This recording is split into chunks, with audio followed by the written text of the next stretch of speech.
नमस्कार दोस्तों, मैं सुरेश सिंह आपके सामने फिर उपस्थित हुआ हूं एक नए वीडियो के साथ, एक नए टॉपिक के साथ। दोस्तों, आज का टॉपिक है मूल अधिकार। मूल अधिकार के भाग 3 के साथ आया हूं मैं, जिसमें 30 क्वेश्चन सीरीज में फिर 30 क्वेश्चन लेकर आया हूं, ठीक है, विद डिटेल्स। दोस्तों, अगर चैनल को सब्सक्राइब नहीं किए हैं तो सब्सक्राइब कर लीजिएगा, बेल आइकन को जरूर प्रेस कर लीजिएगा और अपने ज़्यादा से ज़्यादा दोस्तों को शेयर करिएगा। वीडियो को अंत तक देखिएगा, वीडियो कैसा लगा कमेंट बॉक्स में ज़रूर बताइएगा। चलिए फिर दोस्तों स्टार्ट करते हैं आज का टॉपिक।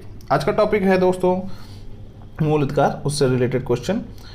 पहला क्वेश्चन है, संविधान के किस अनुच्छेद के अंतर्गत शिक्षण संस्थाओं में, जिसमें गैर सरकारी व गैर अनुदान प्राप्त भी सम्मिलित हैं, अन्य पिछड़ों, अनुसूचित जाति व अनुसूचित जनजाति हेतु आरक्षण की सुविधा प्रदान की गई है? ठीक है, ऑप्शन है अनुच्छेद 15(4), ऑप्शन बी है अनुच्छेद 15(5), ऑप्शन सी है अनुच्छेद 16(4), ऑप्शन डी है अनुच्छेद 16(5). तो इन चारों ऑप्शनों में सही विकल्प क्या है? सही विकल्प है अनुच्छेद 16(5), ठीक है, 15(5), सॉरी, अनुच्छेद 15(5). ठीक है, अब इसमें डिटेल देखते हैं। विभेद से प्रतिषेध इस सामान्य नियम में 3 अपवाद हैं। ठीक है, 3 अपवाद हैं। क्या है? राज्य बच्चों या महिलाओं के लिए विशेष व्यवस्था करे, जैसे स्थानीय निकायों में आरक्षण, बच्चों को निःशुल्क शिक्षा। तो ये आरक्षण की सुविधा प्रदान की जाती है इन्हीं के अंतर्गत। राज्य सामाजिक और शैक्षणिक रूप से पिछड़े वर्गों या अनुसूचित जाति एवं जनजाति के विशेष उपबंध कर सकती है। ठीक है, सामाजिक एवं शैक्षणिक रूप से पिछड़े लोग या अनुसूचित जाति या जनजाति के लोगों के उत्थान के लिए शैक्षिक संस्थाओं में प्रवेश छूट और या अनुदान कर सकती है। और 93 संविधान संशोधन 2005 द्वारा प्रवेश आरक्षण शैक्षणिक संस्थानों में 27 आरक्षित सीटें IIT और IIM में भी कर दिया गया है। ठीक है, तो इस तरह जो हम लोगों का 15(5) है उसमें ये चीज़ें बताई गई हैं। ठीक है, आते हैं नेक्स्ट क्वेश्चन में। नेक्स्ट क्वेश्चन क्या कह रहा है? संविधान के अंतर्गत मूल अधिकारों का संरक्षक कौन है? संविधान के अंतर्गत मूल अधिकारों का संरक्षक कौन है? ऑप्शन ए है संसद, बी है राष्ट्रपति, सी है सर्वोच्च न्यायालय और डी है मंत्रिमंडल। तो इन चारों ऑप्शनों में सही विकल्प क्या है? सही विकल्प है सर्वोच्च न्यायालय। क्या है? सर्वोच्च न्यायालय। सर्वोच्च न्यायालय आर्टिकल 32 के अंतर्गत मूल अधिकारों का संरक्षण कर सकती है। इसे ही संवैधानिक उपचारों का अधिकार कहा जाता है और इसी आर्टिकल को भीमराव अम्बेडकर ने आत्मा कहा है, हृदय कहा है। ठीक है, नेक्स्ट क्वेश्चन आते हैं। नेक्स्ट क्वेश्चन में है, निम्नलिखित में से कौन सा एक सही है? ठीक है, 4 ऑप्शन दिए हैं, उनमें से सही कौन सा है ये बताना है। ए ऑप्शन है, भारतीय संविधान में मूल अधिकारों को शामिल करने के लिए नेहरू रिपोर्ट 1928 ने समर्थन किया था। बी, भारत सरकार अधिनियम 1935 ने मूल अधिकारों को प्रश्रय दिया था। सी, अगस्त प्रस्ताव 1940 ने मूल अधिकार शामिल किए थे।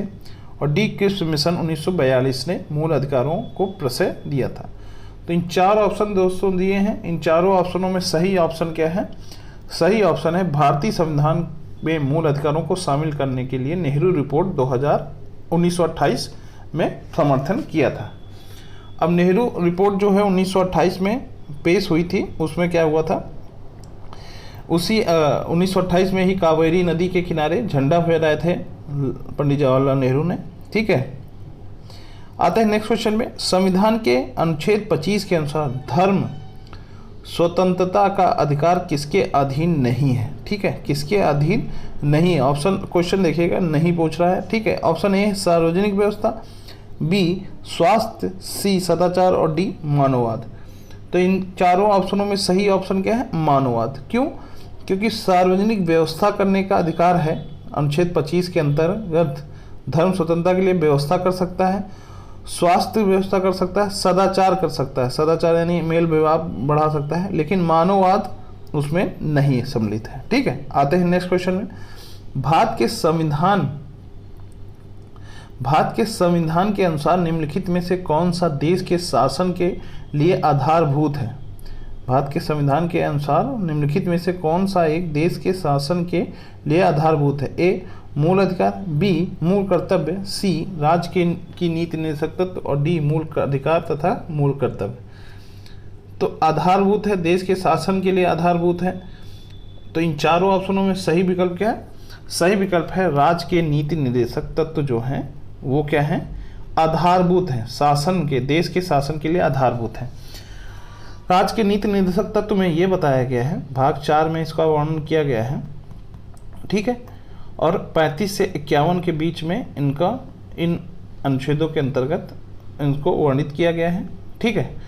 और भाग 4 जो है वो राज्य के कर्तव्य होते हैं, ठीक है। राज्य के कर्तव्य होते हैं, जब भी कोई नियम कायदा शासन चलाने में जब भी कोई नियम बनता है या कोई विधि बनती है तो उसमें राज्य के नीति निर्देशक तत्व द्वारा बताए गए तत्व को सम्मिलित करना एक अनिवार्य तो नहीं है, लेकिन सम्मिलित करना चाहिए, ठीक है। अनिवार्य नहीं किए गए, सिर्फ 4 ऐसे राज्य के नीति निर्देशक तत्व हैं जो सम्मिलित करना अनिवार्य है, ठीक। चलिए फिर आगे बढ़ते हैं। कथन, महिला और दलित, निर्धन एवं अल्पसंख्यक समूह भारत में लोकतंत्र के सबसे बड़े दावेदार हैं, ठीक है। अब नेक्स्ट क्वेश्चन, कारण क्या है? कथन हो चुका है, कारण क्या है? कारण है आपका, भारत में लोकतंत्र अधिक आत्मसम्मान की कामना का वाहक बनकर उभरा है, ठीक है। ऑप्शन ए है, दोनों ए और आर सत्य है तथा आर ए का एक माननीय स्पष्टीकरण है। बी, दोनों ए तथा आर सत्य है परंतु आर ए का एक मान्य स्पष्टीकरण नहीं है। सी, ए सही है परंतु आर गलत है। डी, ए गलत है परंतु आर सही है। तो इन चारों ऑप्शनों में सही ऑप्शन क्या है? सही ऑप्शन है आपका ए और आर सत्य है तथा आर ए का मान्य स्पष्टीकरण है। आते हैं नेक्स्ट क्वेश्चन में, निम्न में से कौन सा एक मानव अधिकार भारतीय संविधान के अंतर्गत मौलिक अधिकार भी है? निम्न में से कौन सा एक मानव अधिकार भारतीय संविधान के अंतर्गत मौलिक अधिकार भी है? ऑप्शन है सूचना का अधिकार, बी है काम का अधिकार, सी है शिक्षा का अधिकार और डी है मकान का अधिकार। तो इन चारों ऑप्शनों में सही ऑप्शन क्या है?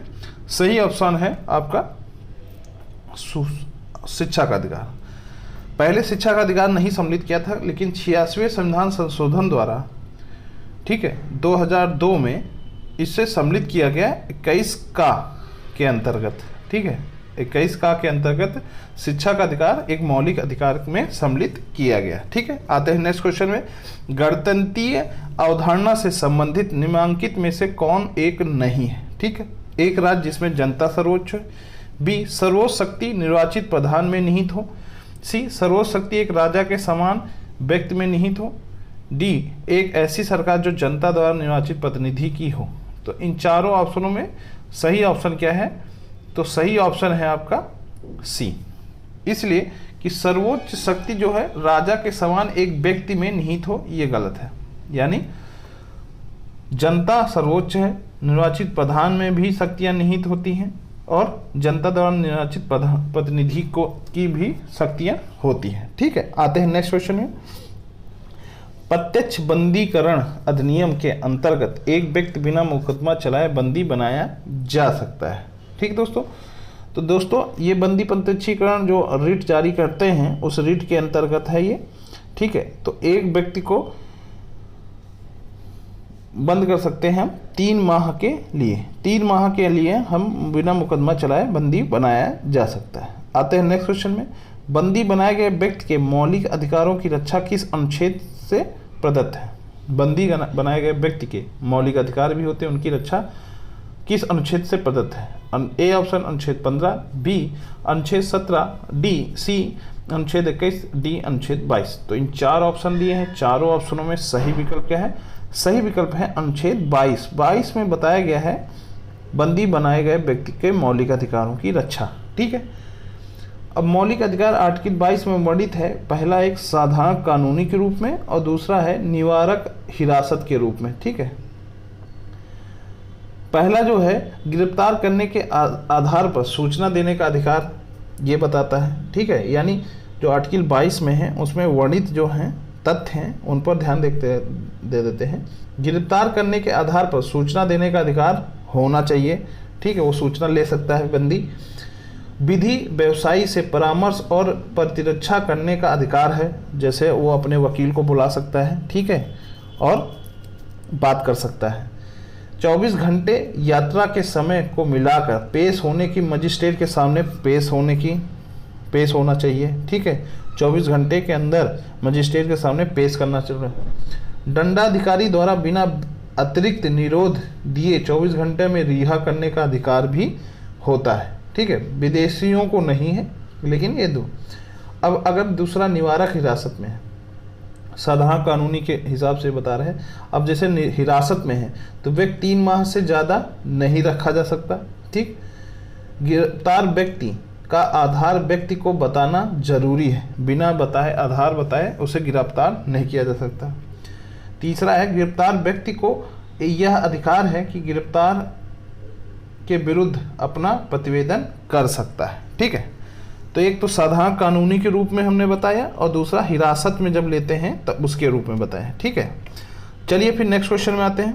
नेक्स्ट क्वेश्चन है, स्वतंत्रता के अधिकार के भाग के रूप में निम्नलिखित में से कौन सा बिना हथियार के शांतिपूर्ण ढंग से इकट्ठा होने की स्वतंत्रता के अंतर्गत नहीं आता, ठीक।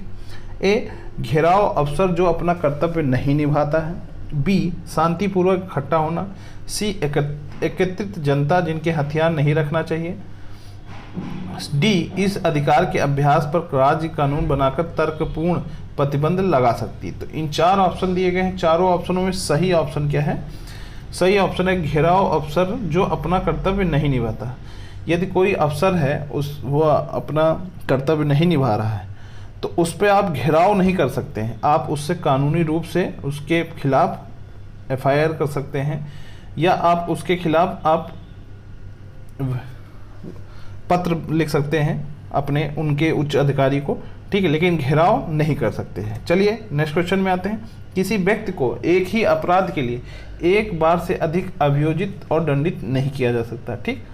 अपराधों के लिए दोष सिद्ध के संबंध में उपरोक्त संरक्षण किस अनुच्छेद के अंतर्गत दिया गया है, ठीक। ऑप्शन ए अनुच्छेद 19, बी अनुच्छेद 20, सी अनुच्छेद 21 और डी अनुच्छेद 22। तो इन 4 ऑप्शन दिए हैं। 4 ऑप्शन में सही ऑप्शन क्या है? सही ऑप्शन है अनुच्छेद 20। अब अनुच्छेद 20 में ये चीज़ बताई गई है, ठीक है।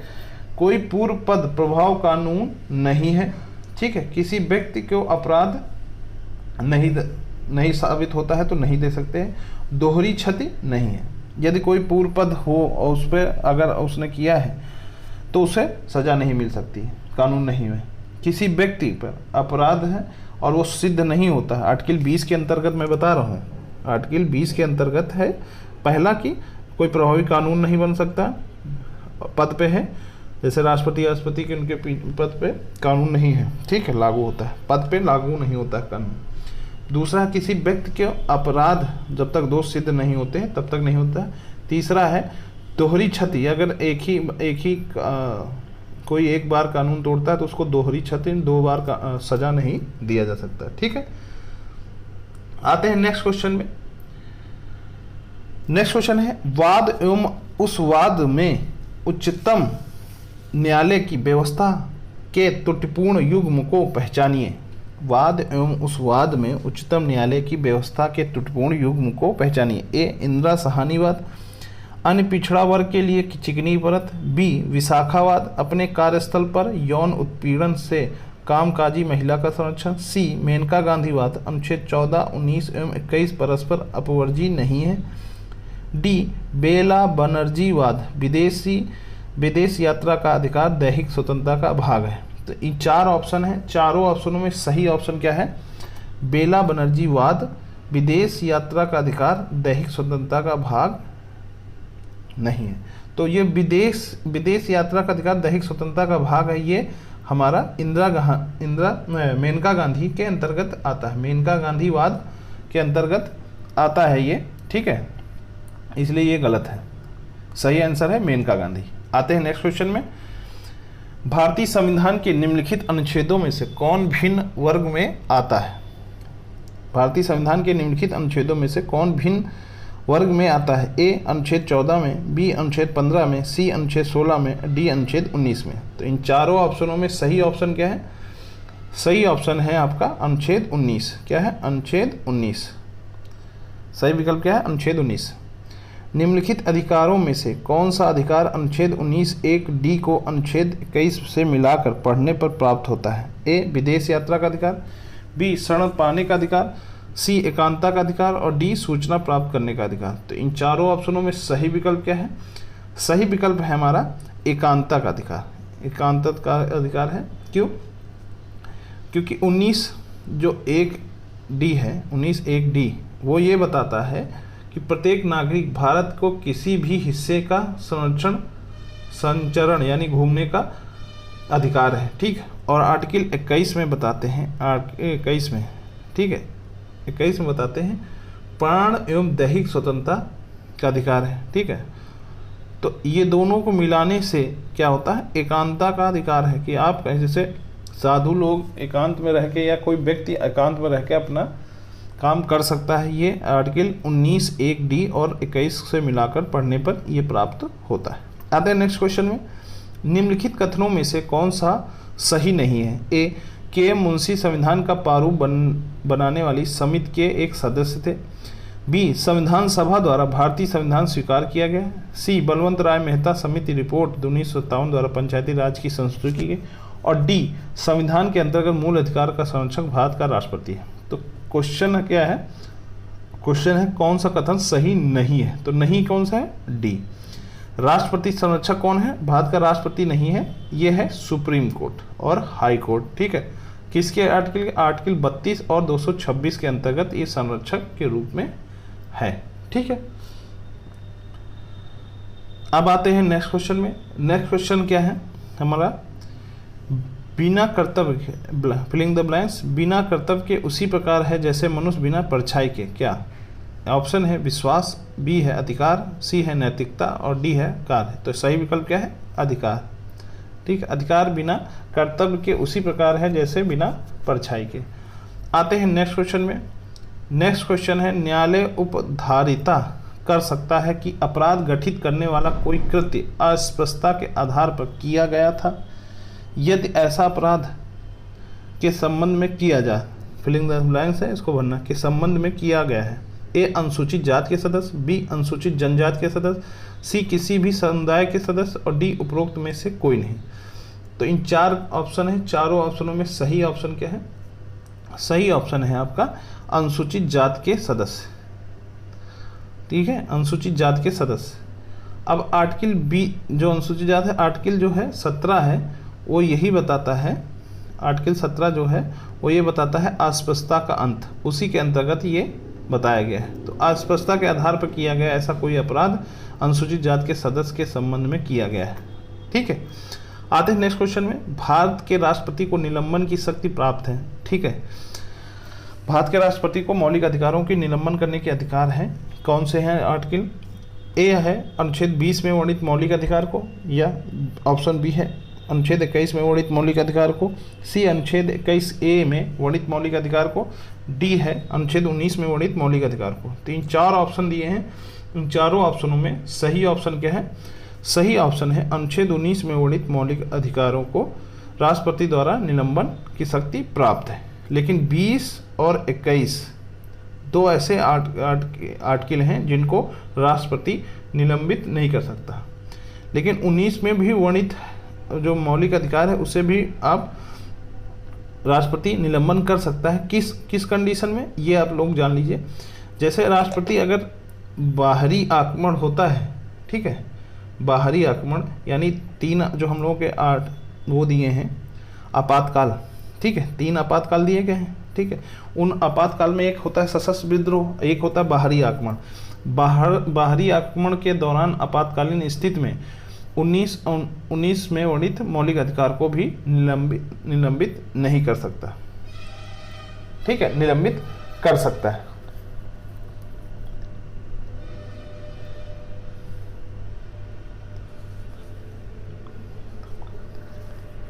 ठीक, ऐसे कर सकता है, ठीक है। अगर विदेशी आक्रमण है, लेकिन अगर सशस्त्र विद्रोह हुआ है, आंतरिक आपातकाल लगा है, उस कंडीशन में अनुच्छेद 19 में वर्णित मौलिक अधिकार को भी निलंबित नहीं कर सकता है, ठीक है, नहीं करता है। नेक्स्ट क्वेश्चन है सूची फर्स्ट एंड सूची सेकंड में मेल कीजिए और नीचे दिए गए कूट में से सही उत्तर का चयन कीजिए।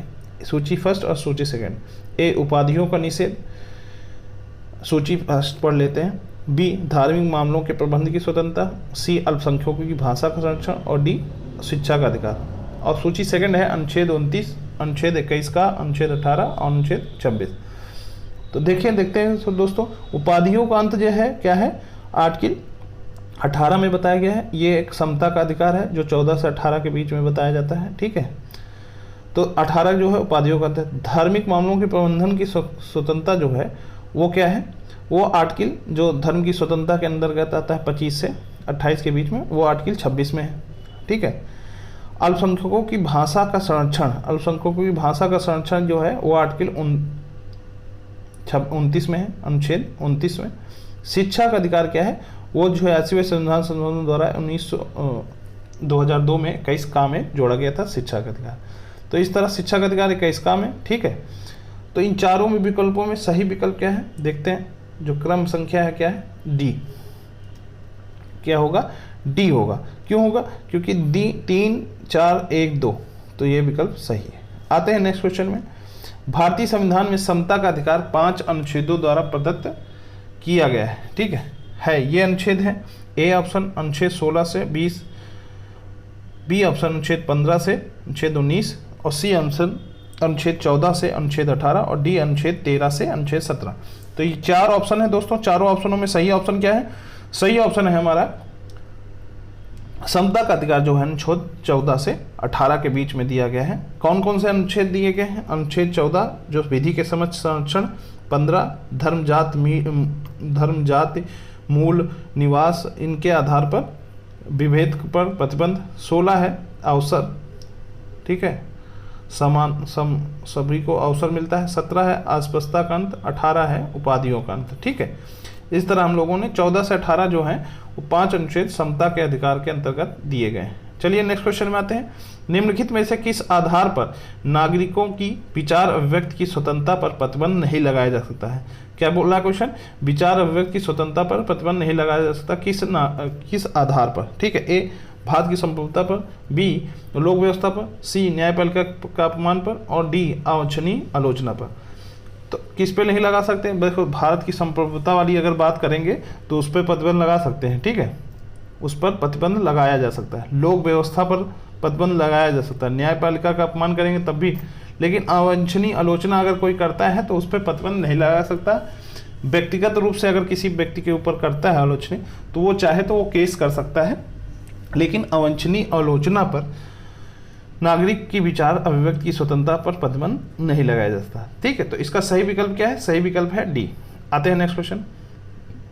निम्नलिखित में से भारत के संविधान का कौन सा अनुच्छेद कानून के समक्ष समानता से संबंधित है, समानता से संबंधित है। ए, अनुच्छेद 16, बी, अनुच्छेद 15, सी, अनुच्छेद 14 और डी, अनुच्छेद 13। तो इन 4 ऑप्शन दिए हैं, चारों ऑप्शनों में सही ऑप्शन क्या है, सही ऑप्शन है हमारा अनुच्छेद 14। क्या है, समता से संबंधित, कानून के समक्ष समता के संबंधित है।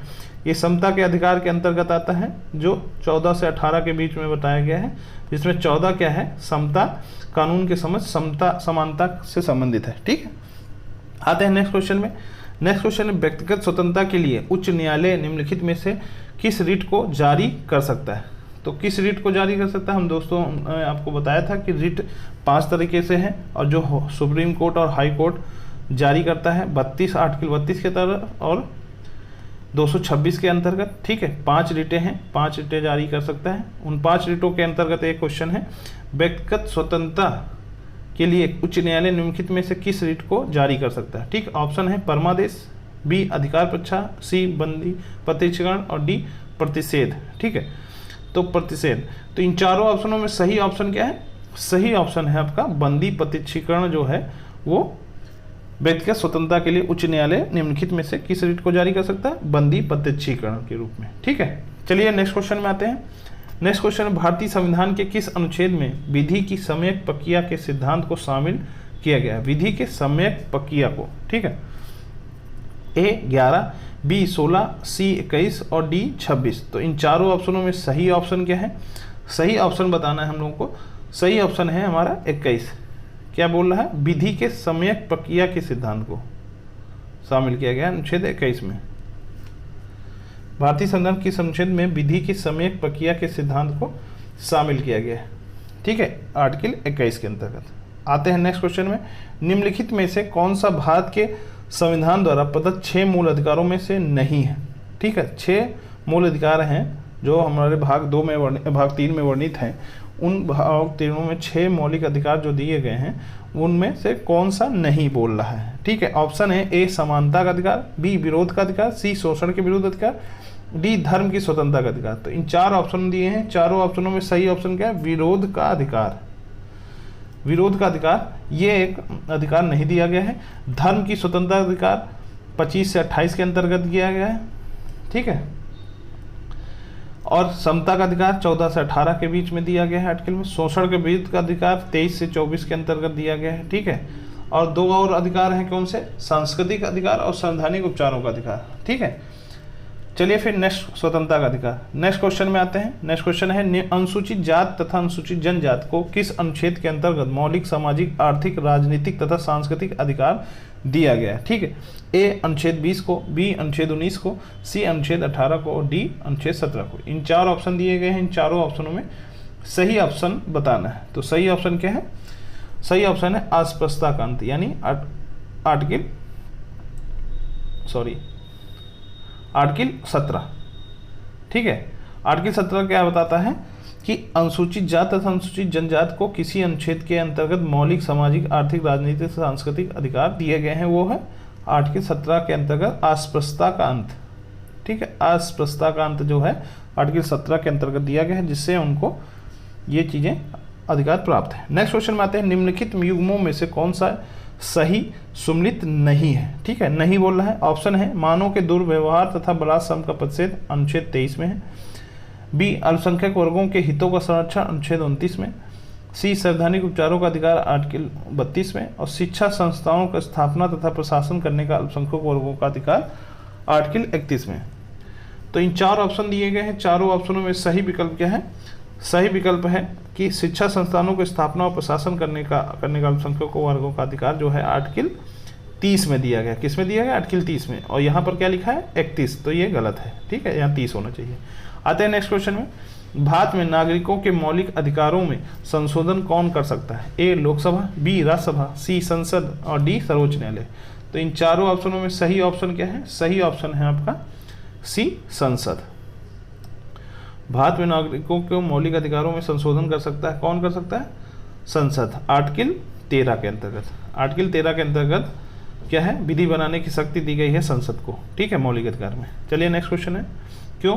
क्योंकि 12 से मौलिक अधिकार किससे वर्णन किए गए हैं? भाग 3 में 12 से 35 के अंतर्गत। ठीक है, आते हैं नेक्स्ट क्वेश्चन में, निम्नलिखित कथनों पर विचार कीजिए। संविधान के अनुच्छेद 32 को डॉक्टर अंबेडकर ने इसकी आत्मा कहा था। कथन कह रहा है, कारण कह रहा है, अनुच्छेद 32 मौलिक अधिकारों के अतिक्रमण के विरुद्ध प्रभावी उपचारों का प्रावधान करने के लिए। इस कूट में सही उत्तर क्या है? तो दोस्तों इस कूट में सही उत्तर क्या है? देखिए, अनुच्छेद 32 को अंबेडकर ने इसकी आत्मा कहा, ये बात सही है। ठीक है, कथन सही है। क्यों कहा गया? क्योंकि अनुच्छेद 32 जो है वो सुप्रीम कोर्ट द्वारा मौलिक अधिकारों के अतिक्रमण के विरुद्ध प्रभावी उपचार का प्रावधान करता है। ठीक है, रिट जारी करके। तो ऑप्शन क्या है? ए तथा आर दोनों सही तथा आर एक सही स्पष्टीकरण है। बी ए तथा आर दोनों सही किंतु आर एक स्पष्टीकरण नहीं। सी ए सही किंतु आर गलत है। डी ए गलत है किंतु आर सही। देखो कथन को आर सेटिस्फेक्शन दे रहा है, स्पष्टीकरण दे रहा है, तो ये ऑप्शन ए सही है। ठीक है, आते हैं नेक्स्ट क्वेश्चन में, भारतीय संविधान में न्याय पुनरावलोकन यानी जुडिशियल रिव्यू का आधार है। ए वैधिक प्रक्रिया, बी विधि द्वारा स्थापित प्रक्रिया, सी दृष्टांत और अभिसमय, और डी उपयुक्त में से कोई नहीं। तो इन चारों ऑप्शनों में सही ऑप्शन क्या है? विधि द्वारा स्थापित प्रक्रिया। क्या है? विधि द्वारा स्थापित प्रक्रिया। इसका सही विकल्प क्या है? आर्टिकल 14।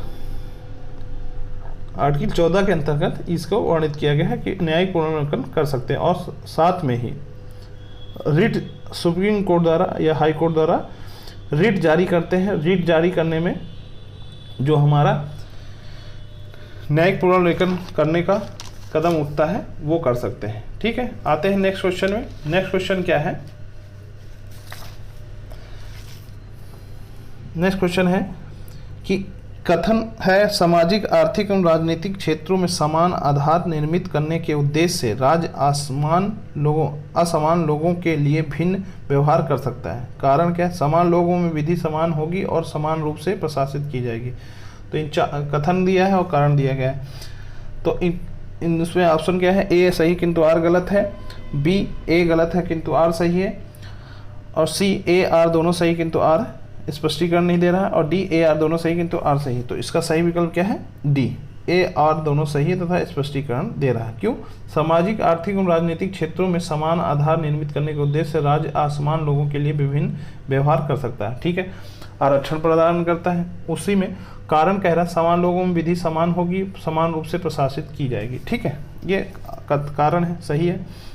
नेक्स्ट है भारतीय संविधान में स्वतंत्रता का अधिकार 4 अनुच्छेदों द्वारा प्रदान किया गया है। स्वतंत्रता का अधिकार जो है समता का अधिकार, स्वतंत्रता का अधिकार 6 है मौलिक अधिकार। 6 अधिकारों में से स्वतंत्रता के अधिकार के बारे में बात कर रहे हैं। ए अनुच्छेद 19 से अनुच्छेद 22 तक, बी अनुच्छेद 16 से अनुच्छेद 19 तक, सी अनुच्छेद 17 से अनुच्छेद 20 तक, और डी अनुच्छेद 18 से अनुच्छेद 21 में। तो देखिए 6 मौलिक अधिकार हैं। कौन कौन से? समता का अधिकार, स्वतंत्रता का अधिकार, शोषण के विरुद्ध अधिकार और शोषण के विरुद्ध अधिकार, धर्म की स्वतंत्रता का अधिकार, ठीक है, शिक्षा और आर्थिक संस्कृति का अधिकार और संवैधानिक उपचारों का अधिकार। तो समता का अधिकार 14 से 18 है। स्वतंत्रता का अधिकार क्या है? 19 से 22 है। ठीक है, तो सही विकल्प क्या होगा? 19 से 22। इसका सही आंसर क्या है? स्वतंत्रता का अधिकार 19 से 22। ठीक है, आते हैं नेक्स्ट क्वेश्चन में। राज्य 6 से 14 वर्ष के सभी बच्चों को निःशुल्क एवं अनिवार्य शिक्षा प्रदान करेगा। ठीक है, एक प्रजातांत्रिक समाज में शिक्षा का अधिकार मानवाधिकार के रूप में विकास के अधिकार की व्याख्या के लिए अपरिहार्य है।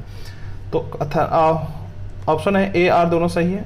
ए सही स्पष्टीकरण है आर का, बी ए आर दोनों सही किंतु आर ए का सही स्पष्टीकरण नहीं, सी ए सही किंतु आर गलत है, डी आर सही किंतु आर गलत है, ए गलत है। तो इन चारों ऑप्शनों में सही विकल्प क्या है? सही विकल्प है आपका ए आर सही है, दोनों सही है तथा ए स्पष्टीकरण है। आते हैं नेक्स्ट क्वेश्चन में। भारत के संविधान में शोषण के विरुद्ध अधिकार द्वारा निम्नलिखित में से कौन सी परिकल्पित है? ए मानव देह का व्यापार और बंधुआ मजदूरी का निषेध, बी अस्पृश्यता का उन्मूलन, सी 3 अल्पसंख्यक के हितों की संरक्षा, और डी 4 कारखानों और खदानों में बच्चों को नियोजन का निषेध। तो ये 4 हैं जिसमें बोलता है शोषण के विरुद्ध। ठीक है, शोषण के विरुद्ध क्या है, किस आर्टिकल के अंतर्गत दिया है? 23 और 24 के अंतर्गत दिया गया है। ठीक है, शोषण का विरुद्ध अधिकार। ठीक है, ये मौलिक अधिकार है, भाग 3 में इसका वर्णन किया गया है। अब जैसे अस्पृश्यता का उन्मूलन, ये समता का अधिकार है। ठीक है, मानव देह व्यापार और बंधुआ मजदूरी का निषेध, ये शोषण का विरुद्ध अधिकार है। अल्पसंख्यकों को हितों की संरक्षा, ये क्या है? आपका शिक्षा और संबंधी अधिकार है। कारखानों में खदानों में बच्चों के नियोजन का निषेध है, ये भी सही है। तो ये गलत है, ये गलत है और ये सही है। तो ऑप्शन क्या कह रहा है? कूट देखते हैं। ऑप्शन ए है 1 2 3 4, 1 2 4, बी है 2 3 4, सी है 1 और 4 और डी है 1 2 3 4। तो सही विकल्प क्या है इसका? सही विकल्प है हमारा सी 1 और 4। ठीक है दोस्तों, चलिए फिर नेक्स्ट क्वेश्चन में आते हैं।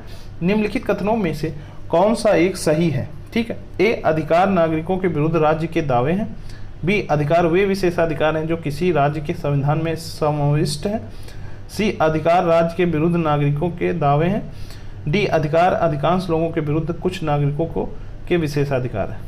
तो जो कथन है वो उसमें कौन सा सही है ये बताना है। तो सही विकल्प है आपका अधिकार राज्य के विरुद्ध नागरिकों के दावे। राज्य के विरुद्ध नागरिकों के दावे हैं। अधिकार जो मौलिक अधिकार हैं भाग 3 में जो वर्णन किया गया है वो किसको दिया गया है? वो नागरिकों को दिया गया है। ठीक है, कब किस आर्टिकल से? 12 से 35 के अंतर्गत दिया गया है। ठीक है, यानी इन 6 अधिकार जो दिए गए हैं मौलिक अधिकार, उनके अंतर्गत ये राज्य के विरुद्ध दिए गए हैं। ठीक है, तो इसका सही विकल्प क्या है? सी। ठीक है, इस तरह दोस्तों हम लोगों ने 30 क्वेश्चन सीरीज में भाग 3 में मूल अधिकारों के 30 क्वेश्चनों को कंप्लीट कर लिया है। इस तरह हम लोग मूल अधिकारों से रिलेटेड क्वेश्चन कंप्लीट कर लिए हैं। अभी और क्वेश्चन भी लेके आएंगे हम मूल अधिकार का। अब हम नेक्स्ट वीडियो में शायद राज्य के नीति निर्देशक तत्वों को पढ़ाएंगे।